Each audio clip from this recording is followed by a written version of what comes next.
We are live. We are live. We are live. How's everybody doing? How's 2025 going for everybody? I don't think I've fished this year yet. Me neither. Oh, I I I did tell you did. one what. time. I did one time.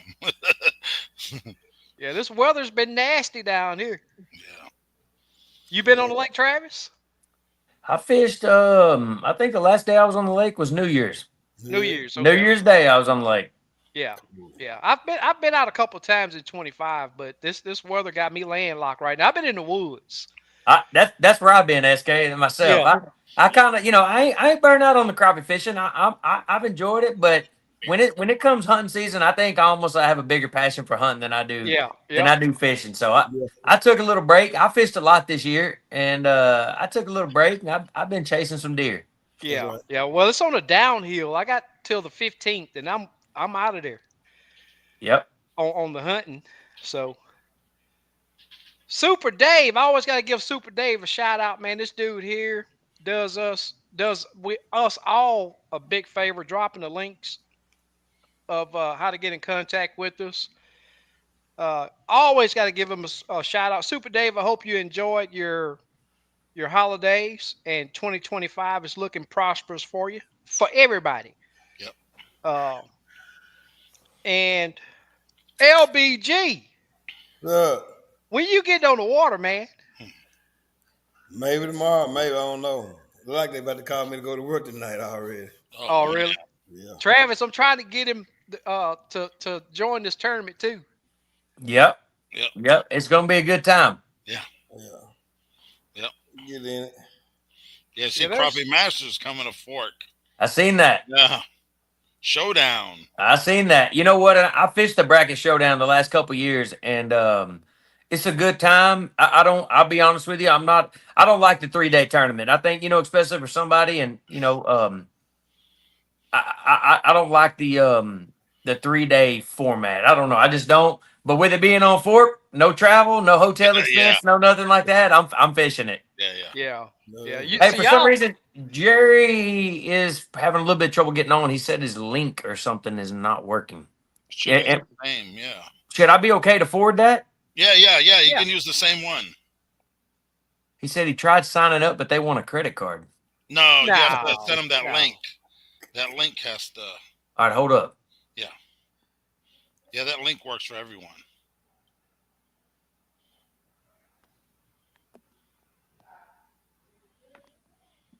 Yeah, no credit cards involved. No. Oh, he was probably trying to get on and searching for it, maybe. Yeah. Yep. Quentin, what's I'm going gonna on? try to There's fish tomorrow, but we're gonna. They say snow starting 7 in the morning, so oh Get really? ready. yeah. Yeah, it's more.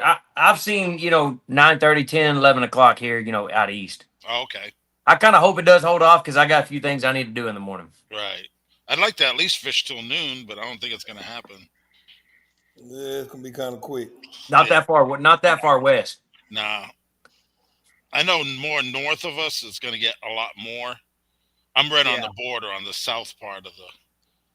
Hey, for some reason, the link. I don't know if something happened to it. Is there a way, Steve, that you can text that to Jerry? Yeah, I'll send it right now. Okay. I was gonna say I could Text it. send it You to him. text him another one. Yep. I'm gonna send it right now. He will have to give them consent to use his camera and mic, and that's it. Yeah, No credit card involved. yeah. Yeah. And it's just while he's on the show. That's the only Yep. time he'll have to. Yeah, He'll it's have to. telling Jerry exactly. I just clicked on it, so it's saying the same thing. For some reason, on the same link I sent, it says like file 404 not found, Huh. Hmm. and Yeah, it's Huh. telling the same thing for Jerry too. I just sent it to him. That's the same one I used. Yep. I'm using So a laptop. I Sometimes I'll know use my cell phone. we don't have everybody on just yet. Uh, yeah, we've been off for 2 weeks, so you give a 2 week break. A lot of people get out of the routine of coming on. But Mm-hmm. I know that we have several people that's gonna come to the Crappie Fest tournament. I just want you guys to get on here and give them the rundown of what all's involved. How do they get signed up? Uh, Start date or the tournament date, start times, end times. Basically the rules of the tournament. So if you could give them the rundown on that, I know that Absolutely. they would appreciate it. So, I mean, with that being said, and you guys already all know, Crappie Fest has been kind of an ongoing tournament that we picked up. It's been a very successful tournament here on Lake Fork. That's had an amazing turnout. And I mean, I know Steve's fished before. I think you have too, SK. Yeah. Um, and when we knew Jada and them were going to do something with it, me and Jerry talked about it, and it's something that we really both really enjoyed fishing, and we wanted to see it. We wanted to kind of be able to continue the tradition here, as well as possibly we felt like it had an opportunity to grow, and so we took it on. And with that being said, Crappie Fest is March 29th, 2025. It's a Saturday.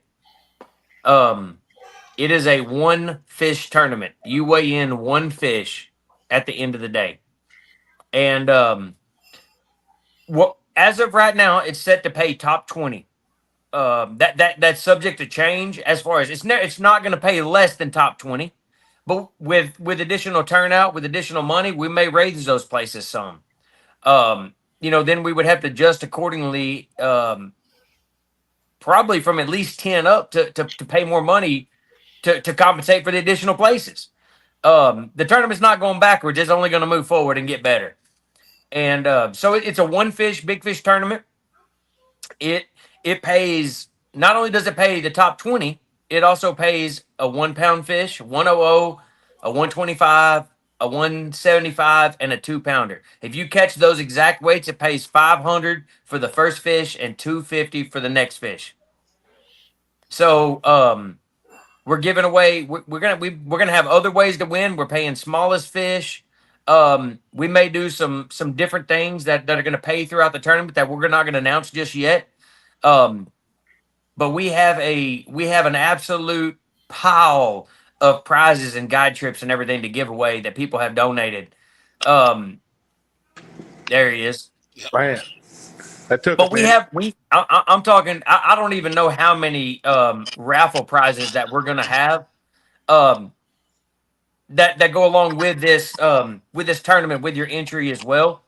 We've got we are giving away 6 $500 golden tickets. That's just a random drawing just for you showing up to the weigh-in. You don't even have to weigh in a fish, but you do got to be there. We have a veterans pot that I know that's something that Tim Rustad kind of kicked off with us. We didn't even really have the idea. I mean, you just can't think about everything at one time. And Tim kicked us off an idea, said, "Hey man, I want to throw in a couple guide trips, but I want it to be for veterans." Me and Jerry took that. We didn't even think it was gonna. We didn't really think about expanding it. We just said, "Hey, okay, we're gonna do a couple guide trips for veterans." Next thing you know, we announced that, and boom, we got people throwing in money left and right. We've got I don't know how many guide trips now that are solely for veterans fishing our tournaments. We've got I know rod and reel combos or rods donated by Frank McKinney. Money. We got money, but I mean, there's another rod and reel combo that I just went blank on it. The Livingstons, I think, are part of. Yeah. They donated some rod and reel combos. I think it's Outlaw. Outlaw, yes, Outlaw crappie poles. They've donated some combos and stuff just for our veterans. That is a free raffle to our veterans for fishing our tournament. That is at no additional cost to them.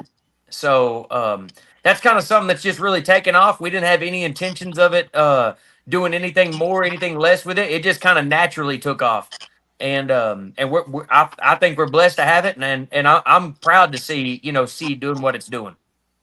But the tournament obviously is it will be held at the Sabine River Authority Caney Point, I think is what it's called, Pavilion. Obviously on March 29th. We do have, you can go to crappiefest.co and you can register online. We're encouraging everybody to register online. The more people we can get registered on the line, the more people we can see that was coming, the more that we can prepare for, and the more that, it's not going to be last minute decisions about things. The more we can announce and let people know and try to get additional people there. We can't announce that we're going to pay 40 spots if we're going to have 200 people there. We need 400, 500, 600 entries into this tournament. That's what we're wanting. I mean, our goal is to have 500. And I think it's possible with everything that we've done with it, and this money that comes in our tournament, we're paying it back out to our anglers that took their time out and come fish our tournament. It is the fishing hours are from 7 to 1. You have to be back in the weigh-in line by 2:30, and obviously Steve knows this. Steve couldn't make it back last year. And the boat ramps get crowded. So what we did is we allowed for an extra 30 minutes in that. We don't want you to we want to try to give everybody ample amount of time to get back in weigh-in line. Steve's kind of the reason we talked about adding that 30 minutes on what happened to him last year. I missed it like 2 minutes. Yep. Yeah. We don't want that to happen to anybody. I got a golden ticket though. Yeah. Yep. Yeah, the tournament me and Steve fished, the same thing happened to us. The ramp was packed. Yeah. And then the to get into that, I think it was at that school. Yeah. It was at the school, yep. Yeah, it was at the school. The line on the road. Line was Was that the year that we did the drive-through weigh-in? Yeah. Yes. Oh man, that was Jadon talked about. He'd never do that. It was rough. Yeah, that was 21 the year after COVID. I believe. Yeah. We were still trying to keep some distancing down, and man, that caused that was chaotic. Yep. Man. Yep. Hey, Travis, you mentioned a while ago about the smallest fish being awarded. That's the smallest legal fish. That is the smallest legal fish. And hey, and we have already been in contact with our local game warden. They are going to be there. Yeah. I would encourage everybody. That fish needs to be 10 inches. There you go. No doubt about it. He needs to be 10 inches. But we're giving away. We want everybody to have a chance to win something. And that's the ultimate goal of this tournament. It's to bring your wife, your kids, your family out, and y'all gonna have a fun day on the water, and everybody has a chance to win some money. Yep. And something I hadn't talked about yet. This is something me and Jerry put on, but we're giving away $3,600 to the kids. There's 2 kids divisions. The winning kid of each division gets $1,000 savings bond. The second place gets $500. The third place gets $300. We also put on a $10,000 3-pound fish for the kids. And the kids have never won any money in the history of Crappie Fest. So we legally, from my understanding, we legally cannot give them money, but we can give them a savings bond. So that is what we are going to do. That's cool. My son won Crappie Fest one year. Yeah. Really? Well, yeah. It was pretty cool. Yep. And essentially, I know the kids have always had a major part in it. They might get a little plaque or a little something, but in a rod and reel combo or this, that, and the other. And we're still, all the kids, me and Jerry are still planning on having prizes and things like that for all the kids. Yeah, they like that stuff. Yes. So no matter where they come in, no matter if they catch a fish or not, they're going to get something for being a part of it. And obviously the kids is a free entry. So 17 and under is a free entry. Yeah. Wow. Does not cost anything. Yeah. That's And there's going to be that $10,000 bonus will be separate from the adults. So if we have a 3-pounder caught in the adult division, it'll pay $10,000 bonus. And if there's one caught in the kids division, it'll pay a separate $10,000 bonus. Oh, So cool. So we're not taking away from the adults, giving it to the kids, or vice versa. So that's going to be something new, and so the kids side's really blown up from what it's been in the past. Yeah, that's awesome. That's awesome. Get those And kids I know on the water. I know Steve knows this for sure, but it's not. There's been a kid catch a 3-pounder before. Yeah. So it's not like it hasn't been done. Right. Yeah. I'm trying to think about what I might have missed. Something that I I know Steve knows about this for sure. It is a pretty good walk from the SRA Pavilion. They have a huge parking lot, but it's also a pretty good little walk from the parking lot over to the pavilion. And this year we're going to have transportation. We are going to have side by sides and drivers that are that people that want to ride or need a ride. So we're just making sure anybody that fished Crappie Fest last year that said, "Man, I don't want to make that walk again." We don't want them to not fish. We will give them a ride. We're going to have at least 3 side by sides there transporting people, transporting your coolers with your fish in there, your bag, from the parking lot to the pavilion. Yeah, it's a hike. What's Yes. your boat regulation? Size of your boat regulation? None. None. There's no. Yeah, no, you can do kayak or whatever. Okay. Yeah, you can fish off the bank. You can fish off a dock, kayak, canoe. There's no anything you can fish off. If you got a pontoon and it legally holds 8 people, you can fish 8 people off of it. So there's nothing, no restrictions that way. Okay. So I see Wayne's asking a question that I can see. Is it bait or lures only? So there is no restrictions in our tournament. You can use artificial bait. You can use live bait. We are paying a bonus to the highest placing fish caught on a Bobby Garland bait. Bobby Garland is our premium sponsor that came into our tournament. They've donated an absolute ton of product. They've donated cash to this deal, and we're going to pay a bonus that if you did catch your fish on a Bobby Garland bait, we're going to pay $100 bonus for you using that bait as well. So we've got some other little, quirky prizes that we're trying to give away that we're just trying to implement. 100 here, 100, just money that we can pay back to people that just gives everybody a chance as well. Another thing we're going to do, so take, say, Fisherman's One Stop up here, for example, they're a sponsor. And if you have a receipt from that store, it's going to pay, if you get a check, it's going to pay like a $50 bonus or something. So if you go in there and spend $50 on, gas and minnows and stuff like that, and you get a check, we're going to give you your $50 back. And also, weren't we talking about doing that on the lodging as well? If you had a receipt from one of our sponsored lodging. I think it might have been mentioned, Jerry. I'm cool with it either way. Yeah, I think we talked about that with Cassandra too. Say if you stay at Burning Stump or Scenic 515, now Lakeview Lodges come on board. There'll be another one. They have a few rooms over there.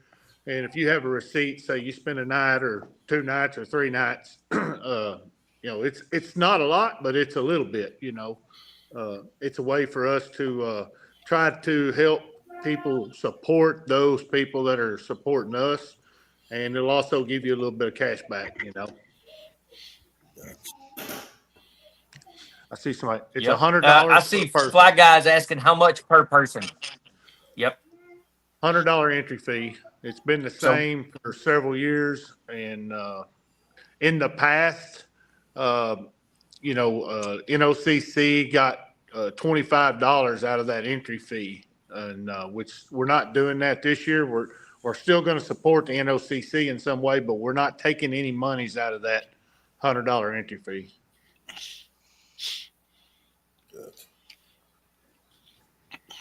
I'm trying to think if we missed anything, SK. I'm sure we're kind of all over the place here. Just no, I mean all that we're discussing is prime info to get people, the info that they need to get.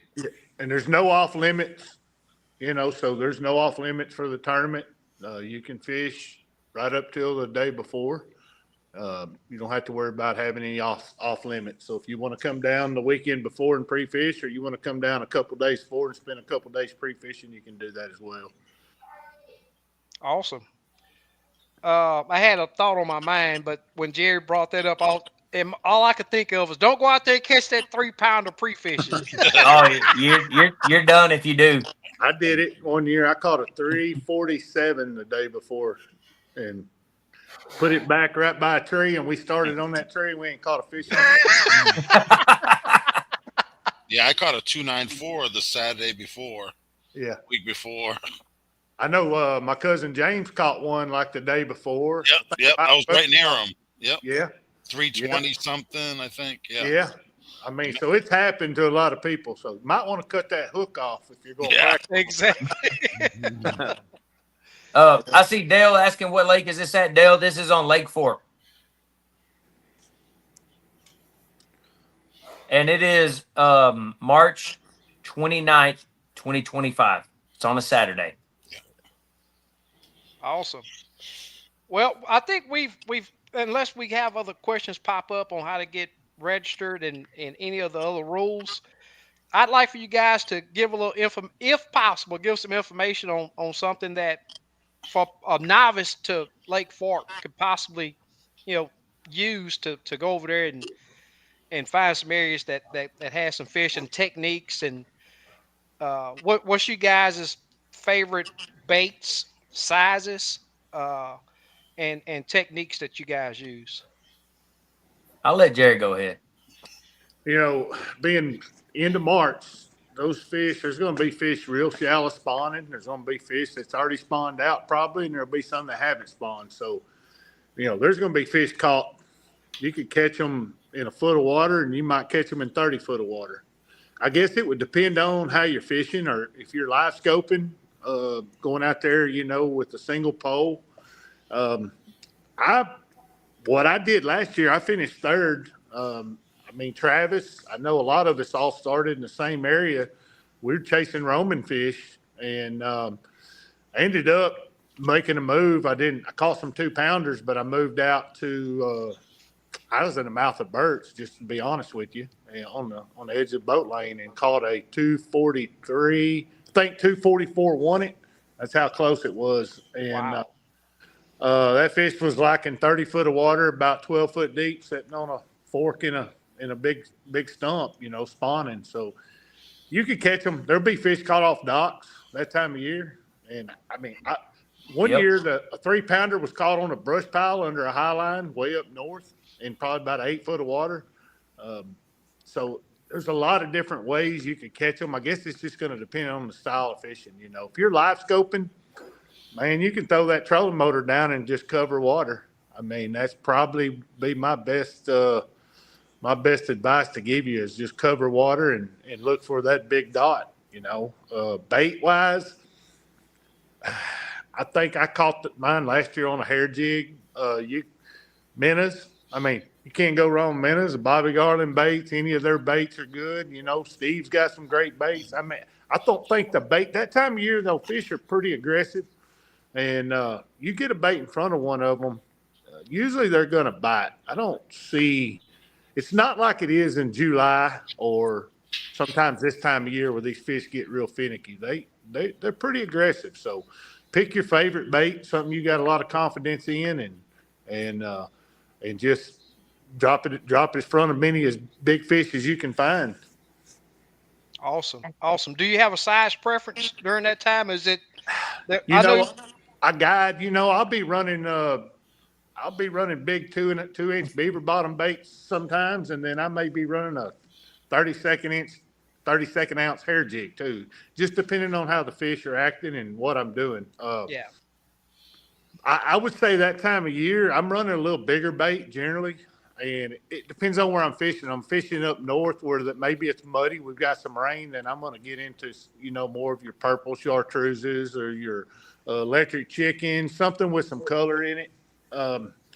But it just, once again, depends on where I'm fishing, kind of what bait I'm using, and kind of what I feel like. Sometimes I change bait sometimes just because I get tired of fishing the same bait every day. I could probably most of the time throw a blue-gray hair jig on there and never take it off and run all my trips and catch all the fish I wanted. But I get tired of dropping the same bait. I like sometimes just experiment a little bit. And I don't think you can go wrong. And, and Travis will tell you this, most stringer tournaments we fish, if they allow minnows, a lot of times guys are just running a straight minnow rig, just so they don't have to guess about colors and sizes and stuff like that. That takes some of that guesswork out. So, we want you to use artificials. We want to see people using the Bobby Garland, being that they're a big sponsor. Thermocline's a sponsor. I know Steve's a sponsor. We've got some people, stepping up that's got baits. We'd like to see you support those guys. Look on our website and see who's a sponsor and what baits they got to provide. They've all got a bait that will work and are really good baits for Lake Fork. Awesome. Yeah, I listen to a lot of the areas that you guys talk about, and I want to go the other way. Yeah. I want to go to the opposite end of the lake. Well, for Crappie Fest, there's going to be boats everywhere. There's going to be boats everywhere, but you're probably not wrong because you're only looking for one bite. Right. I've tried to win the spring tournament on the east side a couple times, and it's always bit me in the tail. Really? I catch one or two good fish, but I just can't put that stringer like we do on the west side together. Well, you may be changing my mind then. Well, but if I was only looking for one fish, heck, you might catch that fish at the dam. You don't know. That's one good thing about Crappie Fest is, for one, there's some luck involved. We may roll up there and some 13-year-old kid fishing off Grandpa's dock catches a 340. And none of us think about fishing a dock. Right. I know Travis ain't going to be fishing docks during it. I wouldn't be fishing docks during it, but somebody could win it on a dock. Right. Yep. Right. Yeah, I know that East Fork gets a lot of talk, especially during that time of year. Yeah. And just a little secret of mine, I've been telling this, man, I'm not touching the West Fork. Yep. But I know most of the tournaments are won over there on that side. So. Yep. Well, like I said, I caught a fish that was 1/100th away from winning it in Birch. Yeah. I won a tournament this summer on the east side.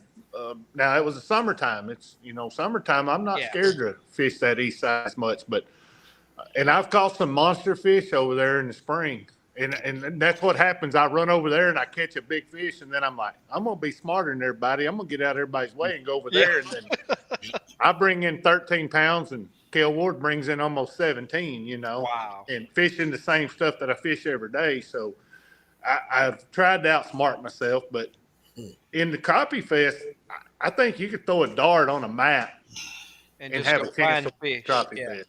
Yeah. Yeah, the east side has some big fish. We won the state championship on the east side one year. Yep. You don't see as many people. Well, that could be a good thing if you're looking for one fish. Yeah, true. That's what I'm saying. Yep. You're not looking for 7. You're looking for 1, And I finished second over there in the state championship a couple of years ago in the fall. I love the east side. I really do. Is it clear water on that side, or? It is. It is clear. And you know what's weird about the east side to me? Being that it's clear and a little deeper, I feel like, it's not as big an arm. I always feel like those fish ought to be way later than the west side because of the clear water and all that. But it doesn't. Sometimes it seems like they move up quicker over there for some reason. I don't know. So that'd be something, if you had a couple of days to come out and pre-fish, that'd be, you spend a day over there knocking around. And then, Bert, I know what Travis 2 years ago, the guy that caught the 3-pound black or hybrid, he caught it in Birch, he told me. So Xavier. Yeah, I wasn't there. I wasn't there on that one. It was, remember who, it was, it's the year that me and Jordan. And it was, pretty big white boy, big guy. Oh, no, I don't know. I don't know. I didn't know him. I think he might have been from out of state, but I fished with Jim Jeffcoat that day, and we rode in early because they had to leave. And this kid's already standing up there and got that fish in that tub. I looked in there, I was like, holy cow, where did you catch that? You can catch that on Lake Fork. And he said, yeah, I caught it in Birch. Big, pretty. I think it was a hybrid, actually. Mm-hmm. But it was a 3-pound fish. So, birds can punch out some pretty big ones too. Oh yeah. And it could be a hybrid, black, white. There's no stipulations, right? Okay. No. And another thing too is to keep everybody on the level. There will be lie detectors. 3. Yeah, 3 lie detectors, and we will have a metal detector to wand these fish with. So we're going to do everything in our power to make sure it's on the up and up. You right, know? right. And we feel like giving these bonuses away. Man, I would think Crappie Fest. I would think no one would ever try to cheat, but we're going to make sure nobody cheats and do our best if they try to catch them. You know, and we've got Travis. Did you mention Pelican, Brittany doing the weigh-in? Not yet. Yeah. So yeah, we've got Brittany that runs Pelican Crappie Club out of Louisiana. They're gonna have their weigh-in trailer there with the stage on it and everything. Something that's never been done with Crappie Fest. We're gonna have their stage there. Brittany's actually gonna be tournament director for that day. Kind of takes me and Jerry out of the equation. Takes any of the conflict interest, out. We obviously have a lot of friends that are going to be fishing this, and we're going to leave the decision making up to her. And I mean, obviously, me and Jerry are going to be helping out that day, doing what we can. But she's going to be running the tournament, running the scale, helping out, getting fish, ready, checking them all, the whole 9 yards. And so we feel blessed to have her. I don't know. I mean, I'm sure you guys have seen some stuff online with Pelican Crappie Club, but she's really, they came up last year, and I'll be honest with you, I got to give her credit. I think she's done a great job. Yeah. pretty awesome over We'll there. have Zeke Anderson. You guys have seen Zeke as well, I think, with ACT. Yeah.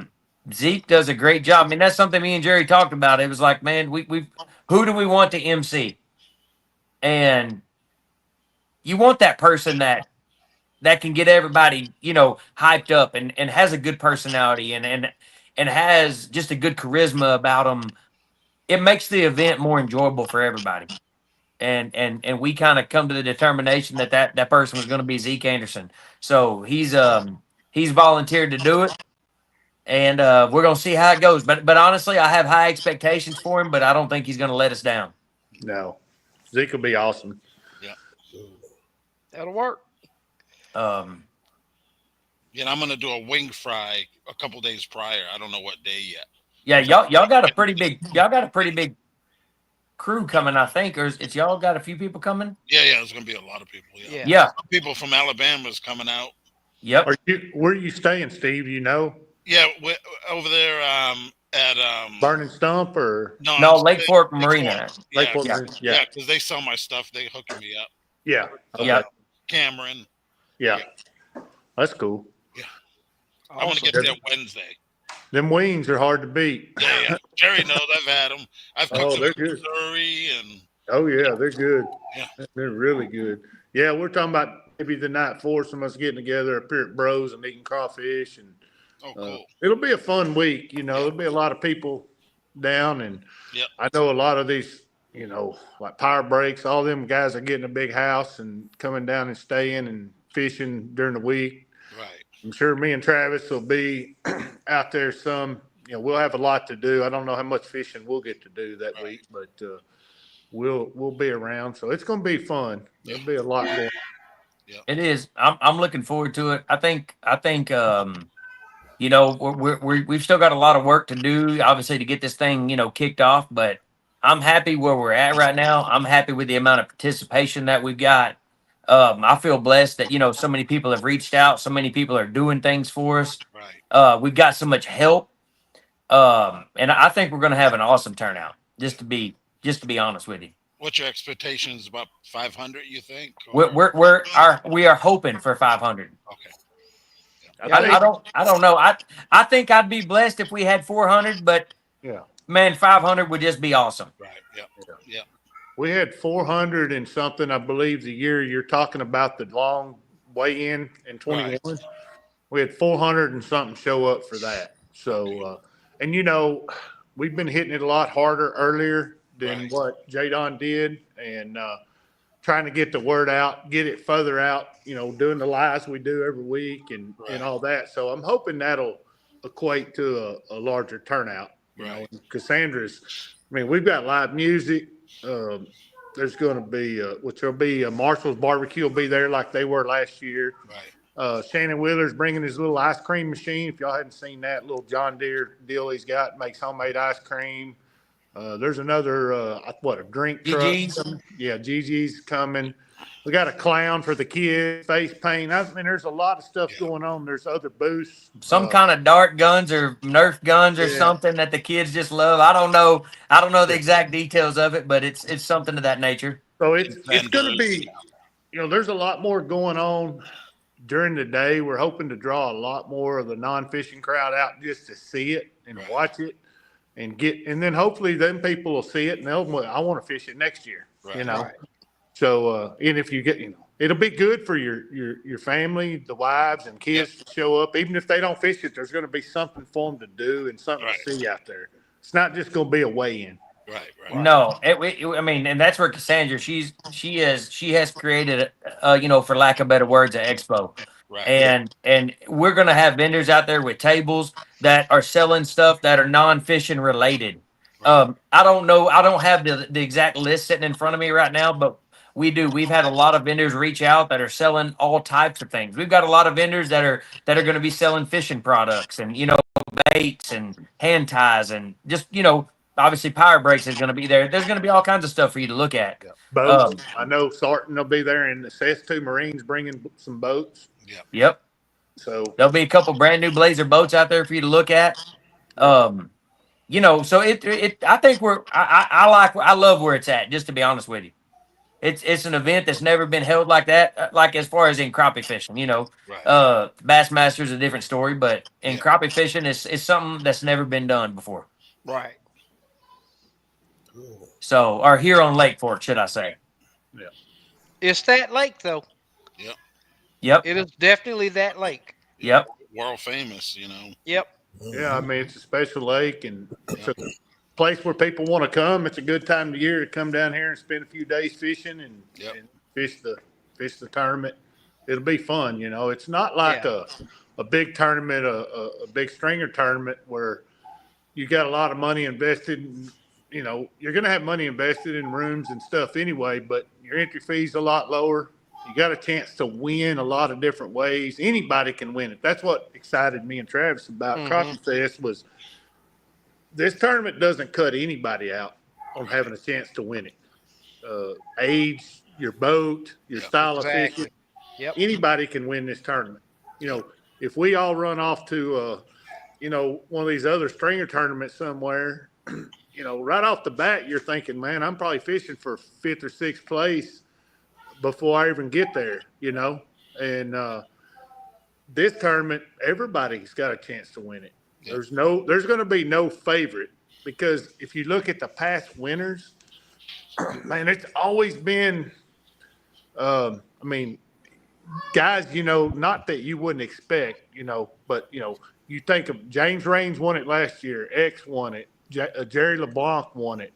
One year, the guy down at Belton, Bill Muntz, he brought somebody of his or cousin or something. That guy caught like a 290 or something and won it. He'd never been on Lake Fork. He really wasn't that big a fisherman, I don't think. So, a guy from Missouri caught a 3-pounder one year. So it's always been just somebody's got their own story. Like I remember the guys that were from Missouri.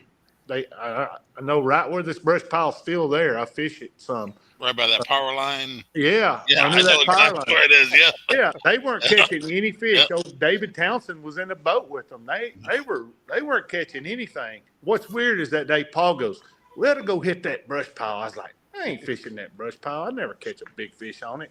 Oh, let's go fish it. Now, we didn't go over there.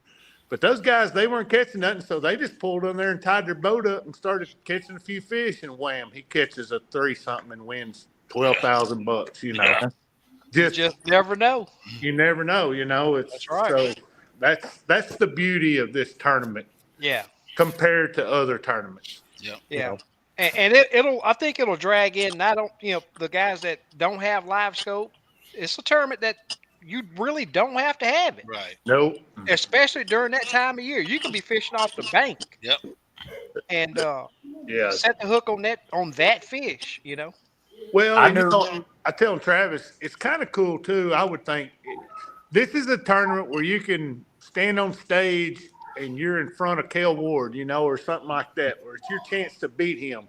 Where if you go fish a stringer tournament against him, man, you want to talk about somebody hard to beat. Or Travis himself, Jordan Sanders, which me and Travis won't be fishing it this year, but you think about some of the names that we've got local around here. Dylan Gossett, we've got some sticks. Clay Gann, there's some big sticks in this area that'll be fishing that tournament, and this is your chance to beat those guys, and have a good chance of beating them, because I'll tell you, as a stringer tournament fisherman, a lot of them don't like the big fish aspect of it because it's a lot of luck involved. So they feel like I can beat you if I can catch 7, but if we only got to catch 1, anybody can catch it. And it levels the playing field. It does. Yeah. And that's the whole draw to the tournament. That's what makes this tournament special. And there's no other tournament like it, especially on Lake Fork,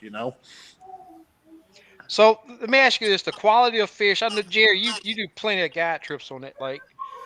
The quality of fish you're seeing now, them having the eggs that they'll have during that time in March. What do you feel it'll take to have the heaviest fish? Oh, well, I think there's a chance at a 3-pound fish. I'm seeing some 240s, 250s showing up right now. Wow. That are still, you can figure a big fish like that's going to gain 0.2 to 0.4 when they're full of eggs ready to spawn. So if you take a 250, that fish could be that 290 range, and I know there's bigger fish in this lake than what we're catching. Running guide trips, we're not always looking for the right. We're trying to catch fish, but I'll tell you this. I think Fork's been down the last few years on the big jumbo fish. It's coming back. We had 4 or 5 years of really low water, and we had some bad spawns. So we lost 4 or 5 years. We lost a lot of that year class fish. But the last 3 years now, we had the lake up, great spawns. We're seeing those 180s to 250s. There's a bunch of them. In this lake, and they're only going to keep growing. So, right. We hope there's a 3-pounder caught. We really do. That only helps our cause from putting a tournament on, and we want to see someone have that $10,000 check. Right. I think there's a good chance it could happen. I really do. Yeah. Especially on Fork, I feel that it's going to happen.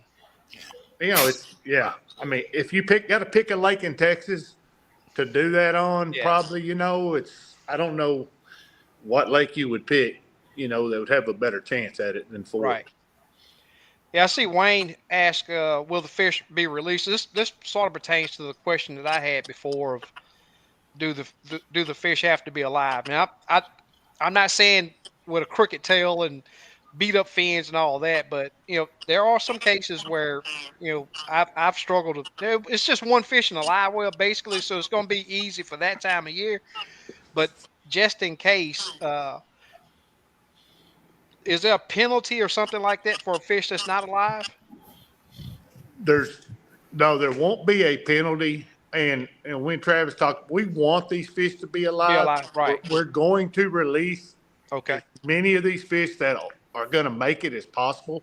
I know that Pelican's bringing Crappie Now tanks. Crappie Forever. Crappie Forever. And so we're going to release as many fish as we can. We will be, and this is something we'll talk to our tournament directors about. We know fish get cut. They could be stuck deep or something. We're going to be very. You don't want to say lenient, but we understand. If that fish looks like it's been packed on ice, could have caught Thursday. Yeah. That's one thing. If that fish is still limp, just we want. This is a fun tournament, but we do realize there are people out there in canoes and kayaks and stuff that may be dragging these fish on a stringer and stuff that make these fish stress. But that time of year, this water's going to be in the 60s more than likely. And Man, it's hard to kill them sometimes, you know. Right, right. Especially like you said, if you've only got you 1 or 2 or 3 in a live well, Yeah. you shouldn't have a problem keeping them Mhm. alive. But long story short, yes, we're going to release as many of these fish as we can. We Awesome. do not want to. We're not just going to throw them in a cooler and clean them all. Yeah. And on Nope. top of that, you'll still have to do the lie detector test. So Yeah, that Thursday fish or Wednesday fish or Friday fish won't work. yeah, yeah. That's right. And essentially, though, I mean, kind of like just to top off a little bit what Jerry said, we got to have some boundaries somewhere. Right.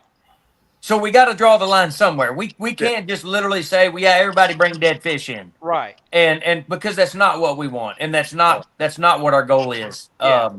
You know, but like I said, we do understand things happen, and I will say, with a dead fish, it's going to be up to our discretion. Right. Bottom line, if we can tell that fish is fresh, we know he's from that day, you ain't going to have no problem. Yeah. Yeah. But And like that's you what- said, You know, and that goes back to a reason we've got me and Travis aren't going to be running scales and stuff because we know so many people and so many friends. We're going to have some people in place to do some decision making on stuff like that to take me and Travis out of the equation because Right. I don't want to let one guy go through and then turn away somebody else and they say, "Oh, that's your buddy." You know, we're trying to be on the up and up the best we can with this, and one way to be on the up and up is take me and Travis out of the equation of handling Right. fish because Right. nobody can can say, "Hey, well, Kel Ward's one of your best friends. I see he or Paulo Beer rode a fish through there. That's your tournament partner. I don't want Yeah. any part of their fish. I don't even want to see their fish. Yep. You know, so." But we will make sure that it's fair for everyone, and we'll have some guidelines, like Travis said, because Right. we don't want it to be. I seen some people last year, I believe, brought their fish up there, and I don't know if y'all saw it, but these fish were in a 5-gallon bucket, no water. Looked like they might have been bloated, and they kind of got upset a little bit because they didn't let them weigh them, but like.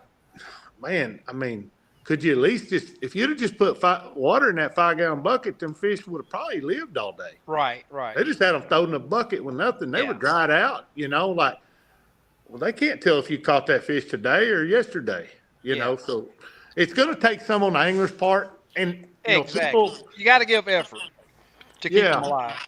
And we're going to try to get as much. That's one thing, like all our lives and stuff we're doing, we're trying to talk about this stuff to educate people on it and help them out. If people's got questions about keeping fish alive, man, they can get with any of us guys. We can give them all the advice we can do.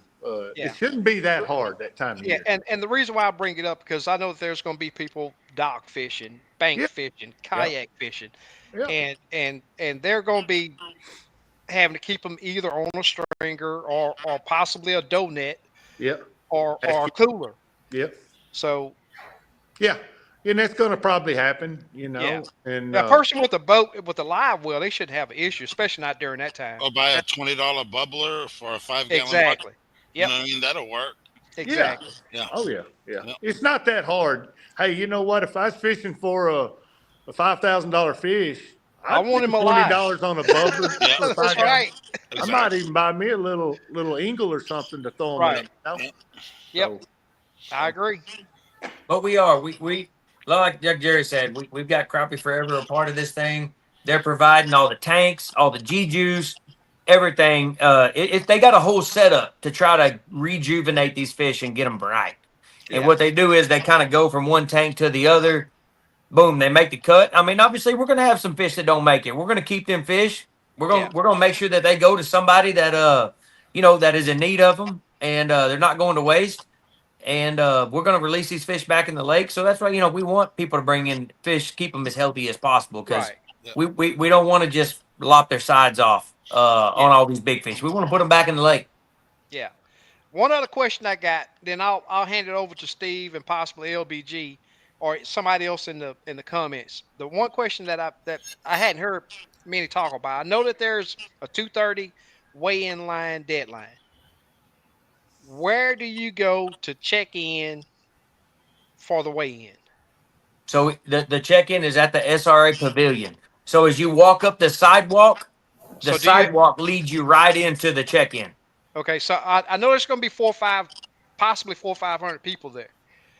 Will there be a big sign of check-in, or do you get a ticket? What? How does it work? You'll get a ticket. Yeah, as you walk up the sidewalk, when you check in, when you get to a certain point, we're going to have people there that's where you check in. And they will give you a ticket then. Like if you're a veteran, we're going to get you a veteran's ticket. And then we're going to give you another ticket for like your golden ticket as well. That's where you're going to check in. You've got to be there by 2:30. Okay. And it's right outside the pavilion on the sidewalk when you walk right up there. And then from there, you go to get in line. There'll be a form too, always in the past on the weigh-in forms, that be a piece of paper that they're going to give you back. It's going to have your name on it. You're checked in, and then that's what you're going to hand off to whoever's running the computer up there at the weigh-in at the scales. Okay. So, but we'll make sure that's very, and if there's that many people, we may have 2 or 3 tables to check in. That's what I was just going to ask. Is there going to be just 1 or 2 or 3? Yeah. Streamline. Yeah, we'll get plenty of help on that to streamline as much as we can, and that's probably where, at that point, whoever's checking fish will be standing there. So when you roll up, in case you're waiting in that line for 15 minutes, we don't want your fish to die while you're standing in line. Right, so we'll check your fish there and do all that stuff there as well. And once you go through that line, you're officially in the weigh-in line, and you don't leave it, and your fish don't leave it, and you're going right through right then.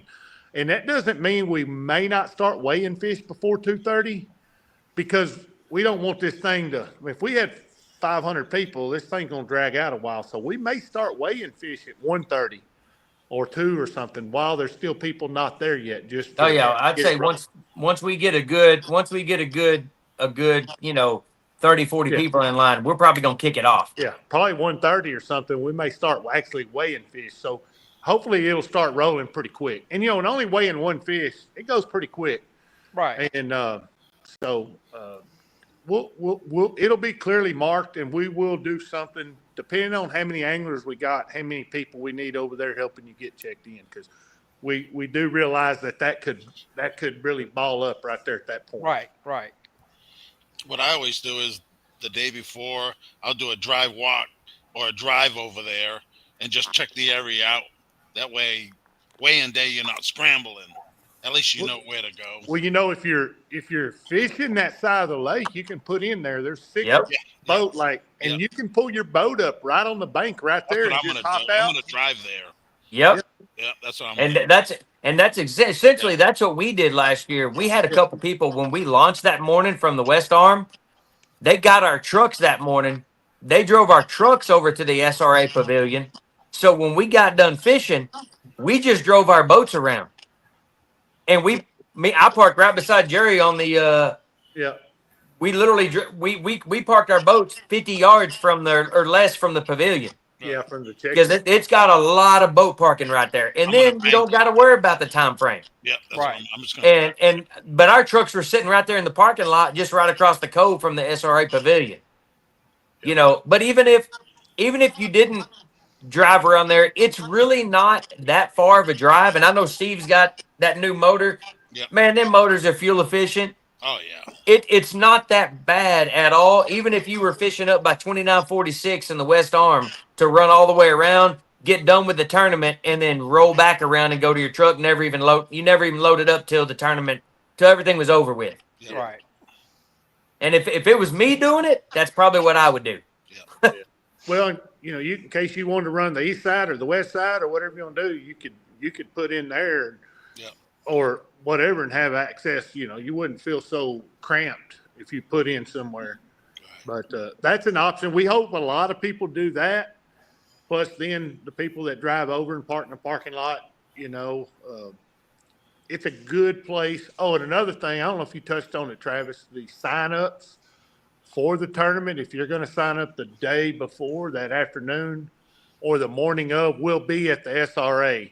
But it's going to be in the parking lot. We'll have a table set up in the parking lot where you can just roll up and never have to walk anywhere to sign up, So we'll do the sign-ups there that, I believe, 5 till 6 on Friday, and then from 6 to 7 on Saturday morning. We'll cut it off at 7 a.m. Awesome. Now, I see Big Les ask a question will be everyone goes out at the same time. So fishing hours are from 7 to 1. So you can get on the lake at 5 o'clock in the morning. There is no blast off. There is no anything like that. You can get out there, but you cannot put a bait in the water until 7 a.m. And there will be a lie detector test. I gotta keep Absolutely. bringing that up. Yep. I don't want somebody going out there trying to be slick and then lose that chance of. Well, and the thing is, it's going to be hard for them not to get caught because there's going to be so many people out there. Everybody's Right. going to be fishing around each other in certain areas, so it's going to be very hard for you to be fishing before 7 a.m. and somebody not see you anyways. Right. Yeah. Make sure you're safe. Make sure your fishing license is good. Yep. Lanyards, everything will be asked. So Yeah. you didn't wear your lanyard, you could lose $15,000, $10,000. You know what I mean? Yep. That's a state law. Yep. You know, Yeah. and they will. Yeah. I took a lie detector last year. Yep. She Exactly. will ask you those things, and we Yep. will sit down with her and give her a list of things we want her to ask. That's a good thing to bring up because sometimes I catch myself moving around without it. Yeah. Well, state law in Texas, that big motor's running. You got to have Yeah. that thing Yep. hooked up. That's right. And, so that's it's passed about 4 years ago or something. Right. So, and it's a good law to have. It's we all forgot to do it. I admit it. I'm guilty. I have to leave my life jack hooked to it on my seat, or Right. I'll forget it. Right. Half time I jump up with it on and jerk my kill switch. I do that almost every time. That's what I do in a tournament. I just leave it hooked up. Yep. Because Exactly. I actually fish with it on sometimes. Me too. I fish with my vest on, but I always disconnect my lanyard. Yeah. So, but yeah, all that stuff, them lie detectors, hopefully, like I said, everybody knows the rules and goes by the rules and everything goes slow. Lake Fork is a dangerous lake to run on. I don't like being on Lake Fork in the dark, especially running hard. I just don't like to do it. So if you get out there at 5, which I don't know why you would, but you want to be careful and have your lights. That's make sure your lights are working. It's everything's on the up and up because like Steve said, you don't want to lose a chance to win 15 grand because your front bow light didn't work on your boat. And so I seen another question somebody asked about: do fish gain weight when they die or lose weight? How do they lose? how much weight do they lose? Well, I hate to even answer this question, but in my opinion, I think they gain a little bit. I've always heard, but they're not going to lose any weight. You're not going to lose any weight, but don't let it die because you may not get to weigh it in. Right. So Right. it won't matter what it weighs. Yeah, that's Craig. He's not coming anyway. Hey, Craig, Yeah. you don't know. Craig He might just show wants to up. ask.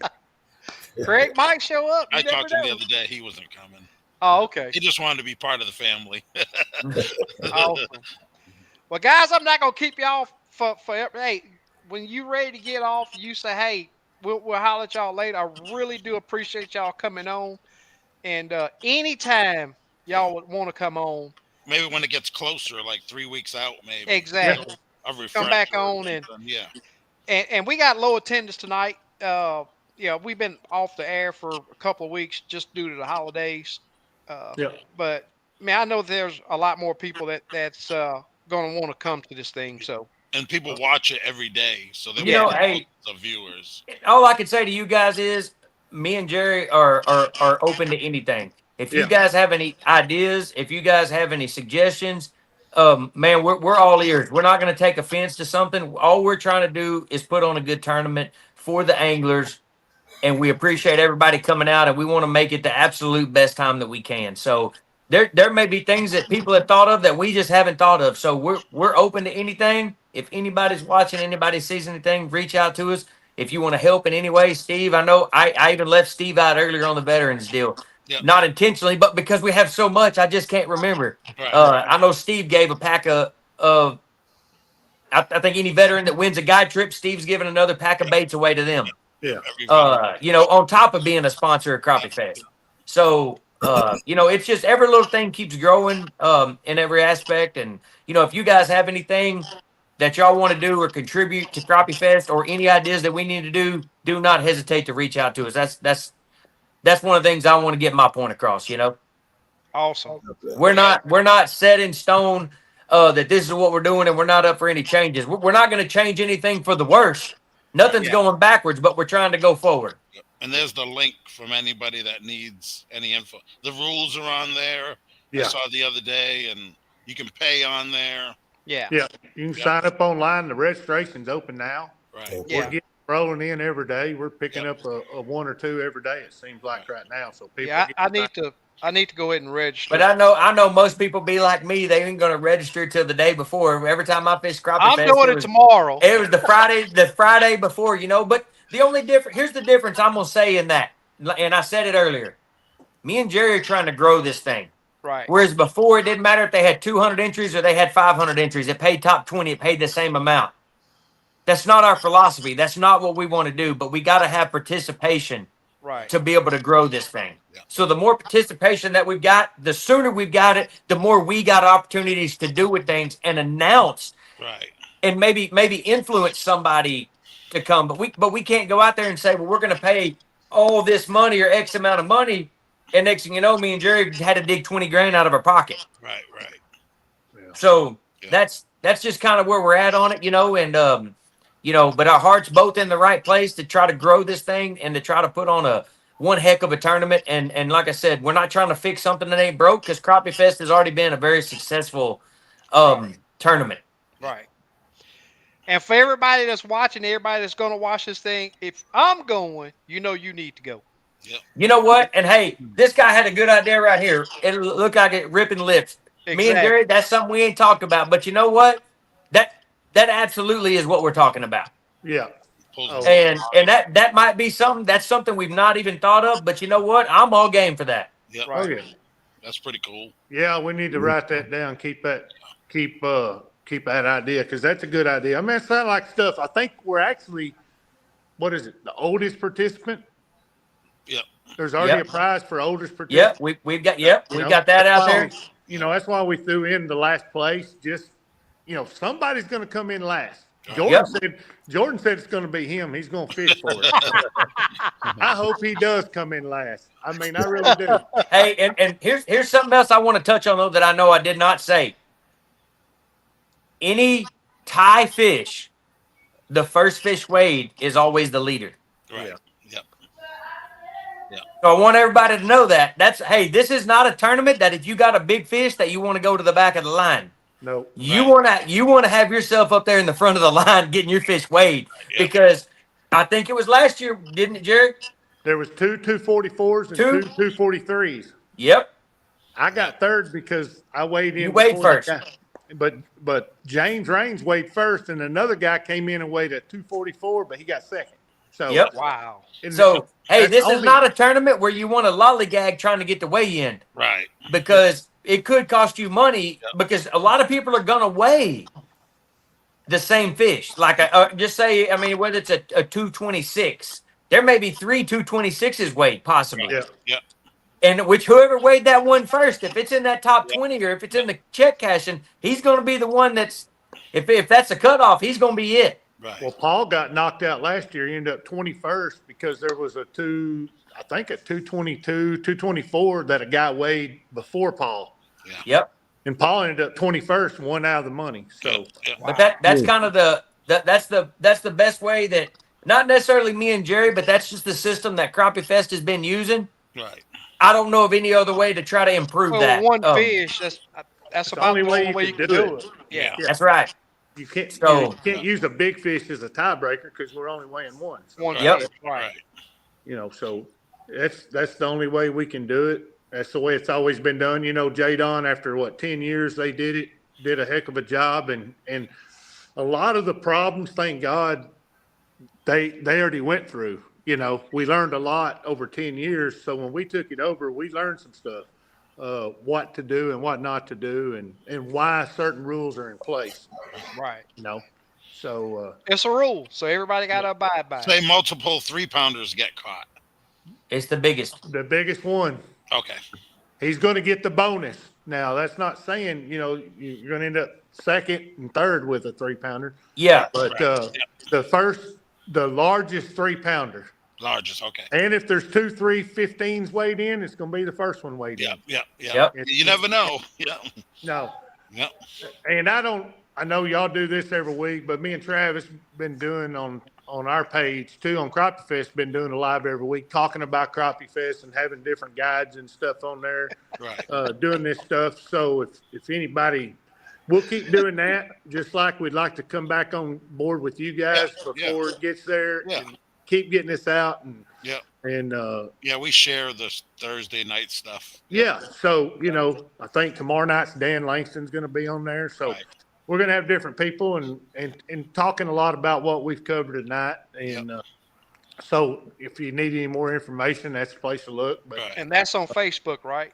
It's on Facebook. Yeah. You do it. Is it under the Crappie Fest or is it under your Well, it's under mine until we got a couple weeks because you can't go live until you had a page. I think it's January 12th. Okay. So we're getting, what is today? 6? Probably not this week, but next week we should be able to go directly live from Crappie Fest page. Well, we start on my page, but we're sharing it to the Crappie Fest, so it's live on that page too. So you can go to Crappie Fest Facebook page and watch it live. And I'll tell you guys that's watching or that's going to watch, they do talk about some good information over there.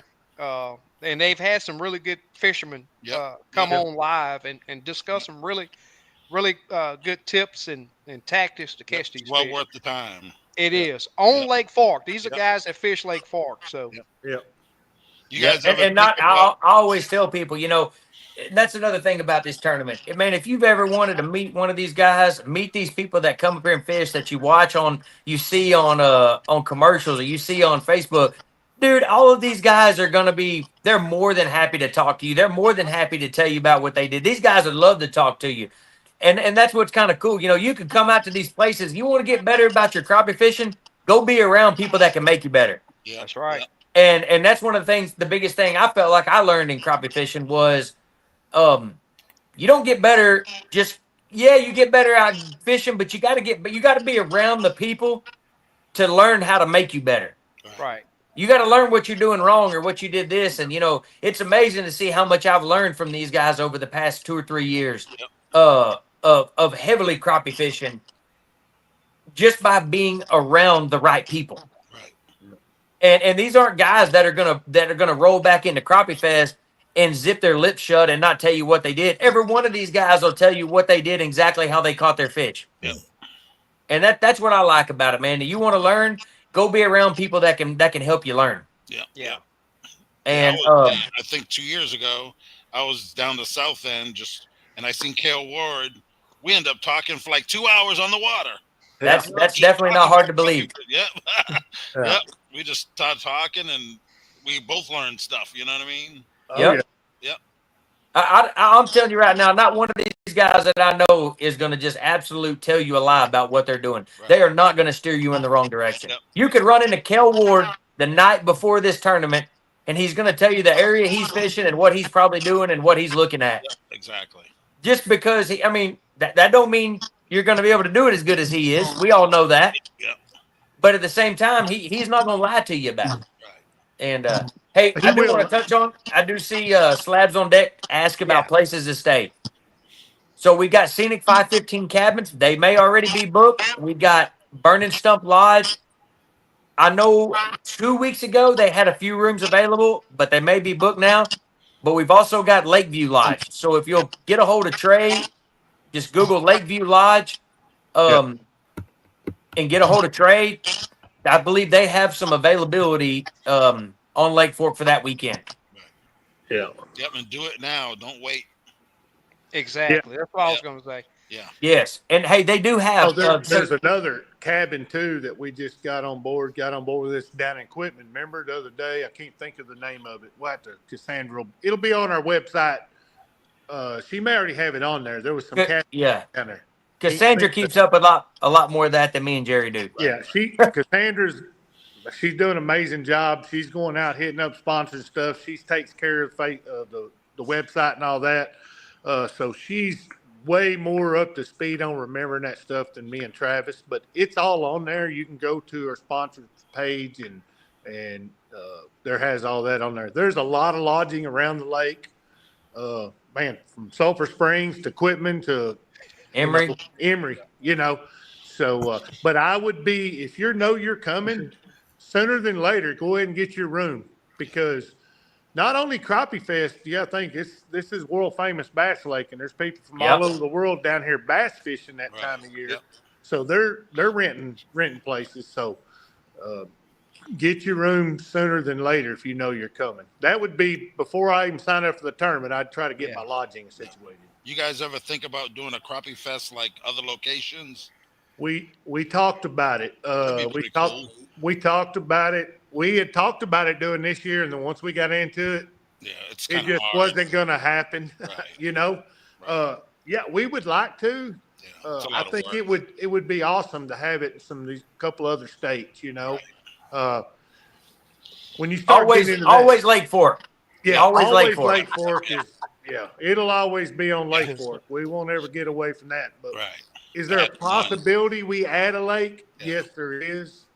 But it won't be in 2025. Right. I can tell you that. And it's hard. It's a big event. And well, sponsor-wise, you start splitting money up if you give money away. There's you start logistically, hitting up places around a lake somewhere that you don't live 200 or 300 miles away. Right.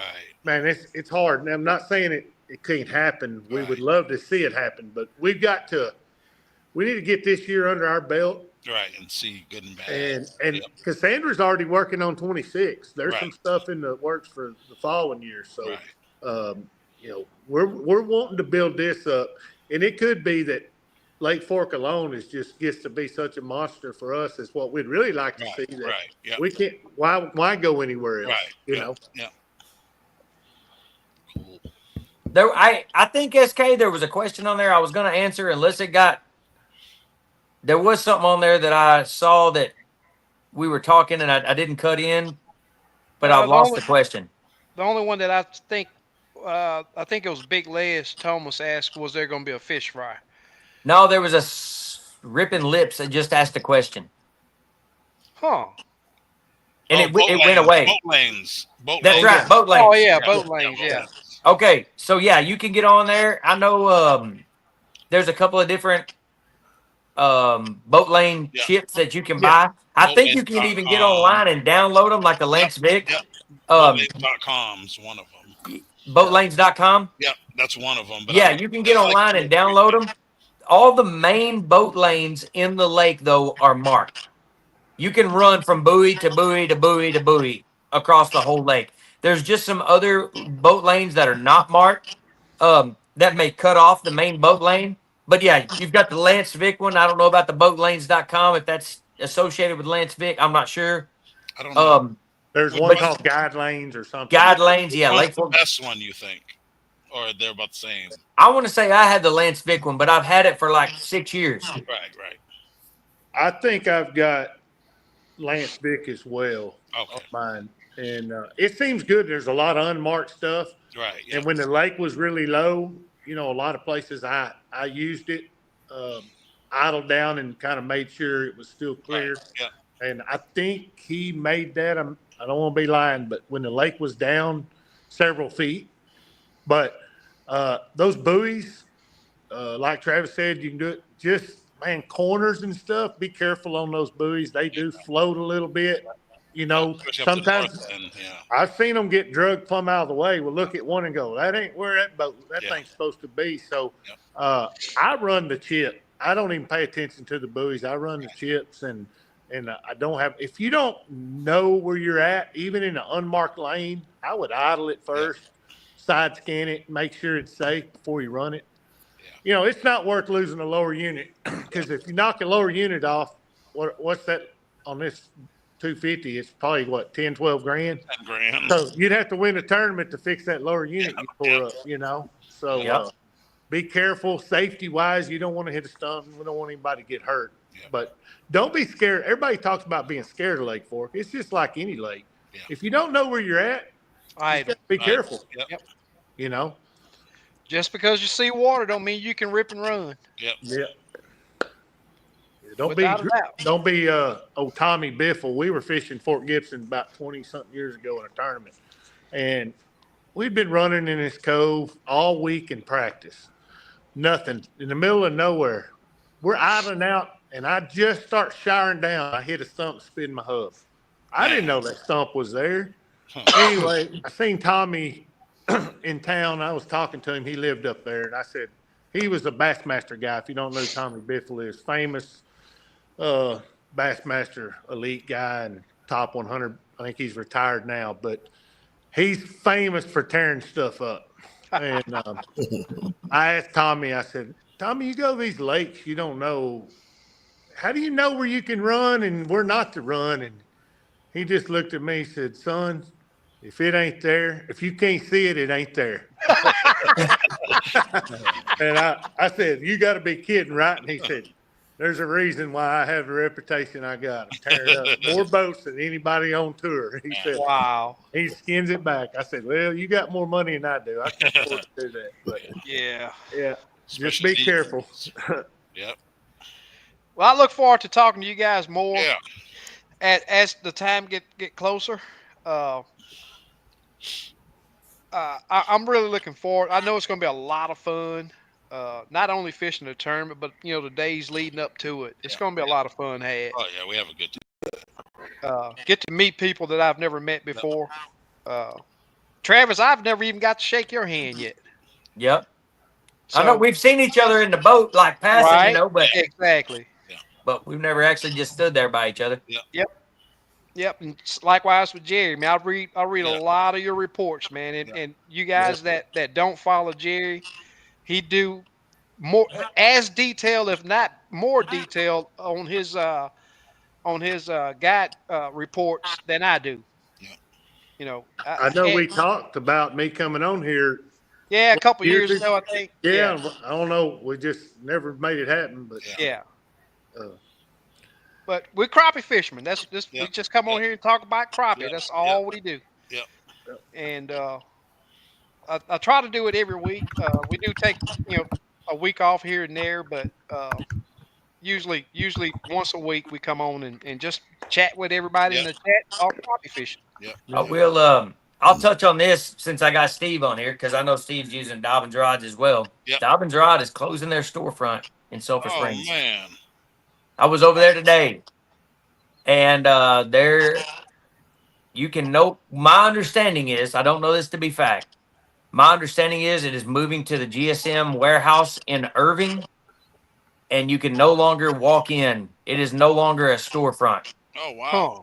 So I actually have a rod that I broke the tip off of. 100% my fault. I took my tarp off my boat the other day, and it was wedged in the back of my tarp, and I yanked it up and bent it. I went to roll my tarp, and I rolled the tip of a rod with it. Oh Wow. No fault at the rod at all, really, but I took it over to Dobbins today, and it says closed for inventory, but the door was open, and people I knew were sitting in there, and I'm like, hey, y'all closed? And they gave me the whole rundown that, from my understanding, they laid everybody off from Dobbins Oh wow. Wow. and moved their whole inventory, warehouse, everything to Irving. Isn't that who bought Bonehead? yeah, It is. GSM. I remember that name. yeah, big bite baits. Oh, okay. I heard they own a bunch of companies. They own a bunch of companies. Yeah. A lot of hunting companies, more hunting than Okay. fishing. Do they have a store Yamamoto or no? baits. I've got a good customer that his daughter is one of their head marketing Oh, okay. people. Do they have a storefront over there? For No. No. I'm being told everything essentially is going to be online. Yeah. And There's a lot of- they do put some product in stores, but it's going to be mostly big box stores. I believe. retailers for that. Yeah, but Yeah. a lot of online stuff. A lot of their stuff is online. But Maybe they weren't getting a lot of traffic. You never know. I Well, think it's just a that's just- consolidation Right. of, Yeah. Right. Yep. yeah, of that's the how they products. Yeah. That's how they do business. That GSM. Yeah. Hey, what kind of nets you guys use? I was talking to a couple guys today. I use the Outlaw. Okay. Yeah, I run the Outlaw too. You ever hear that hawk? Believe so. Is it similar to that Outlaw? Yeah, It's got yeah, a different shape Yeah. basket. Yeah. I think it's a little deeper. they Yeah. said. I've been running. Mine's taped up. I mean, this thing's been beat up. It's a good net. I like it. I really do like it. I go through 10 baskets a year, ripping holes in it, and I zip tie them up, and then Jeremy orders some more from him, and he'll send them to me online. And it's cool. been I'm I about heard 6 years into that net. I heard it's a real good one. I have It the is. F2, Yeah. but it's getting worn out, so I'm going to replace it. Well, I feel like this is my opinion with it. I think I've used the Jinko net before. I used to like the Jinko net for guiding because it wasn't that relevant if I lost a fish or two here and there. But I like that Outlaw net. It's heavier than the Jinko net was, but it's a lot more stout. Okay. And it's got a lot more reach to it. Right. And, a lot of times, you're tournament fishing, you're in shallow water, you're using a long rod, them fish come up, 10 plus feet out in front of the boat. Right. And you need to get that fish in the net as quick as you can. Right. And I feel like the Outlaw net with its durability has been the go-to net for me. Okay. Yeah. Cool. Now that you mentioned that we're talking rods and all of that, what do you guys? What's you guys' preferred rod length for on fork? So I'm going to say for when I run guide trips, I've been running Jerry Hancock's signature series rod, a 13-footer for my guide trips. That's what my clients use. But when I'm actually tournament fishing or just fishing for myself, I typically run a 16, 17-foot rod. Wow. Yeah, Do and you I've been running that new Patriot that I designed for Pirate Crappie, that 13-footer.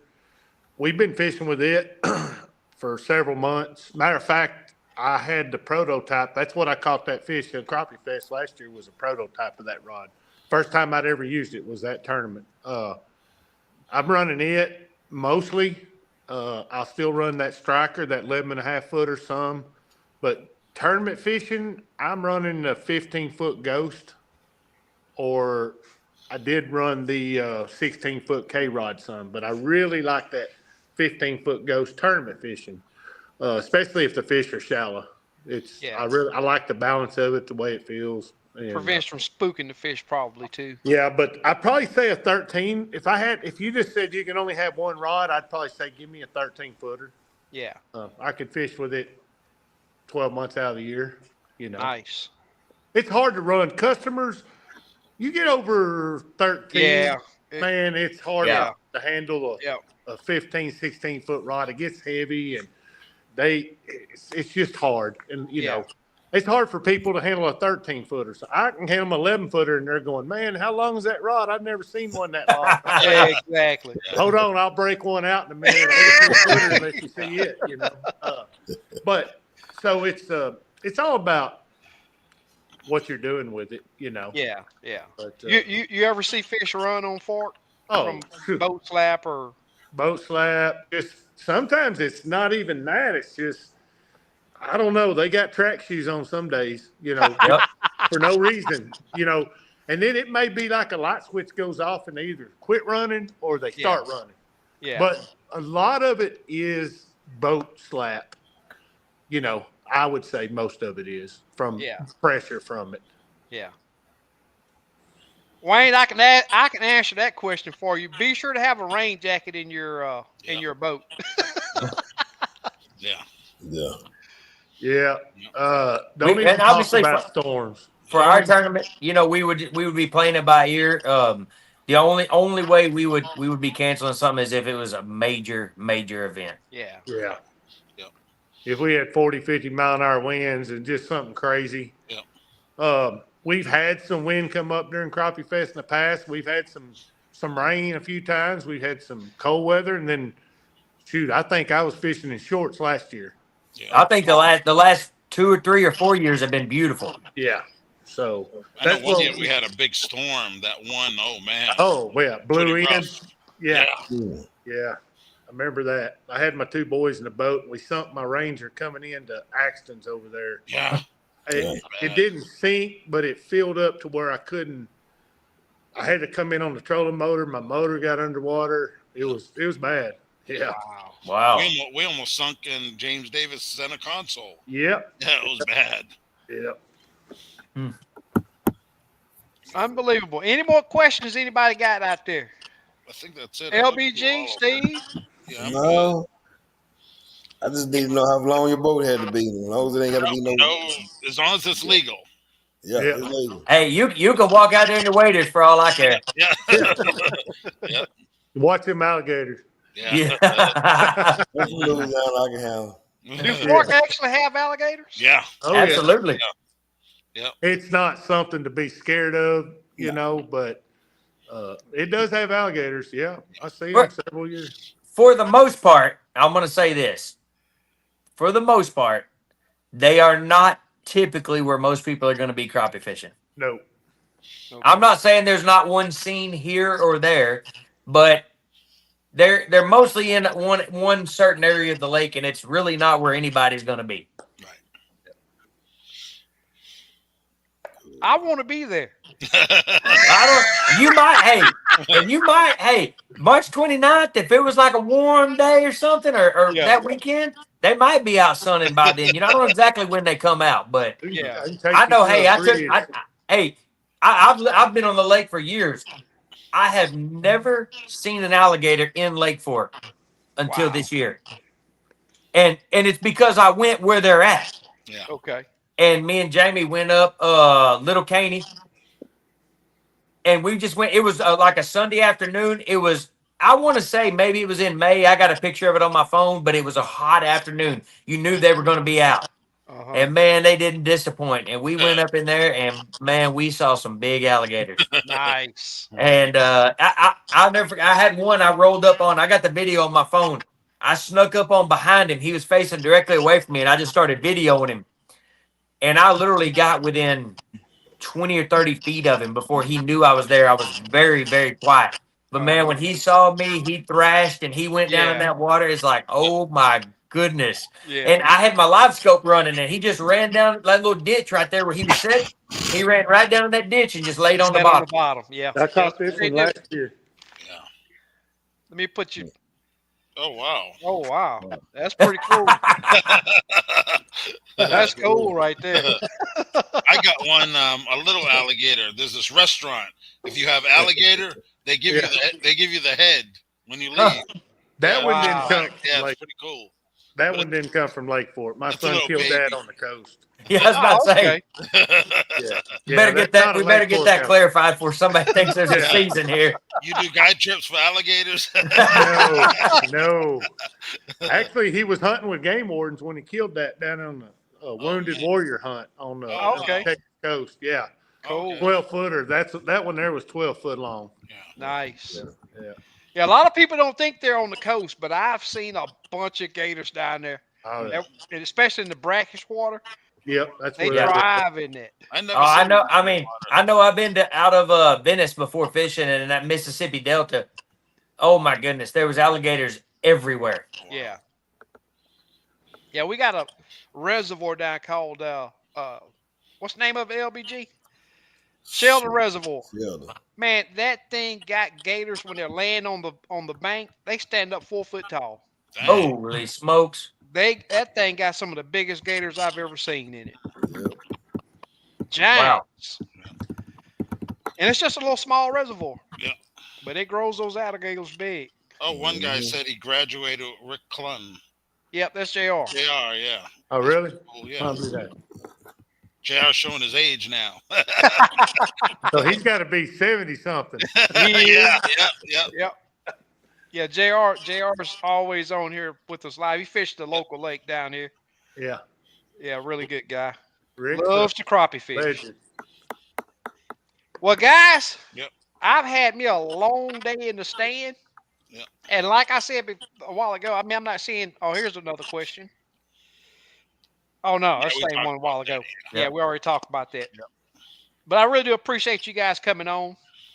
And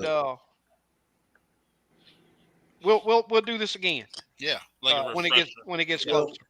I'm gonna be up there. I'm gonna fish it. Come up there and fish. There you it. go. All right, there you go. Yeah. Perfect. Come up and get some wings. SK, everybody, Steve, we appreciate you guys having us Yeah, on. no problem. If you guys ever need anything from us, y'all don't hesitate to holler. Yep. Cool. Yep. Cool. Awesome. Cool, man. Appreciate it. Thanks for coming on, Jerry. Appreciate Enjoyed it. chatting Man. with you. Anytime. Yes, sir. We'll see y'all later. All right. All right. Take care. Bye-bye. Later. Later.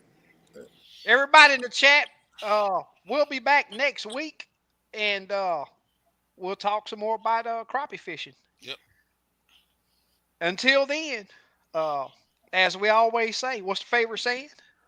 Same time, Same time, same flavor. There you go. Peace. Take care.